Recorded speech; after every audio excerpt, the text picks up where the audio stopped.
राष्ट्रवादी काँग्रेसकडून समीर भुजबळ आणि छगन भुजबळ यांच्या नावाची चाचपणी सुरू असल्याची माहिती सूत्रांनी दिली आहे। त्यामुळे नाशिक लोकसभा मतदारसंघाच्या निवडणुकीत नवा ट्विट पाहायला मिळण्याची शक्यता आहे। विशेष म्हणजे अजित पवारांनी नाशिक लोकसभा मतदारसंघातील नेते पदाधिकाऱ्यांची बैठक देखील बोलावली आहे। उद्या दुपारी 1 वाजता पुण्यात अजित पवार गटाची बैठक होणार आहे। या बैठकीत नाशिक लोकसभा मतदारसंघाबाबत चर्चा होणार आहे। तर मंत्री छगन भुजबळ यांच्यासह नाशिक लोकसभा मतदारसंघातील पदाधिकारी बैठकीला उपस्थित राहणार आहेत। महायुतीत आधीच भाजप आणि शिंदे गटात नाशिकच्या जागेवरून रस्सीखेच सुरू असताना आता भुजबळांच्या एंट्रीने नवा ट्विट पाहायला मिळालाय। कालपासून छगन भुजबळांचे व्हिडिओ नाशिकच्या सोशल मीडियावर व्हायरल केले जात आहेत। अशातच आता अजित पवार गटाकडून छगन भुजबळांसह समीर भुजबळांच्या नावाची चाचपणी सुरू असल्याची माहिती मिळाली आहे।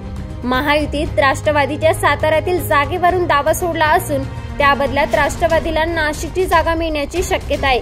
त्यामुळे राष्ट्रवादीकडून भुजबळ कुटुंबातील सदस्याला नाशिक लोकसभा मतदारसंघातून उमेदवारी देण्याच्या घडामोडींना वेग आल्याची माहिती मिळाली आहे। यासाठी उद्या पुण्यात अजित पवार गटाची बैठक होणार असून या बैठकीत छगन भुजबळ यांच्यासह नाशिकमधील राष्ट्रवादीचे प्रमुख नेते आणि पदाधिकारी उपस्थित असणार आहेत।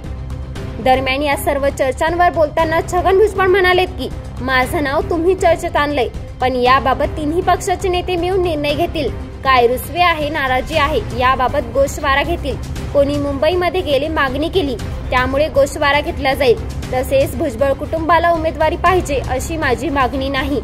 साताऱ्याची जागा भाजपने घेतली असल्याने त्या बदल्यात राष्ट्रवादीला एक जागा मिळावी ही खरी चर्चा आहे। पण जागा वाटपाबद्दल प्रफुल्ल पटेल अजितदादासोबत बैठक होती। मात्र आम्ही मुख्यमंत्री एकनाथ शिंदे यांची भेट घेतल्याने शिवसैनिकांनी अस्वस्थ होण्याचे काही कारण नाही। मुख्यमंत्री यांच्याकडे नगरविकास खाते असून आमचा शाळेचा एक प्लॉट अडकला आहे, त्या संदर्भात त्यांची भेट घेतली आहे असं भुजबळ म्हणाले।